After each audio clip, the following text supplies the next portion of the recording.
Mimi kama kiongozi wa nchi hii, I feel very saddened that there can be a government when we are sitting like this. Mnataka kuharibu maisha ya watoto wetu. Why? Hatutakubali. Mimi nitarudi hapa, wakiingia hapa na mabudoza, tutaita Wakamba wote tutoke hapa tuende kwa Ruto.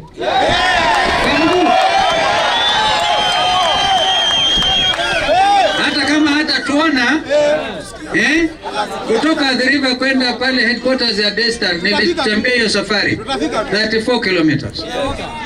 Tutaenda. Kuna waziri mkuu anaitwa Imran Khan wa nchi ya Pakistan. Hata juzi hapa wanashirikiana na wakora, wanamuua mfanyi a journalist from kutoka nchi ya Pakistan, akauawa hapa Kenya. Sasa imeleta uhasama baina ya nchi ya Kenya na Pakistan. Imran Khan ametembea na watu wa Pakistan kilomita nyingi mpaka wakajaribu kumuua, wakampiga risasi.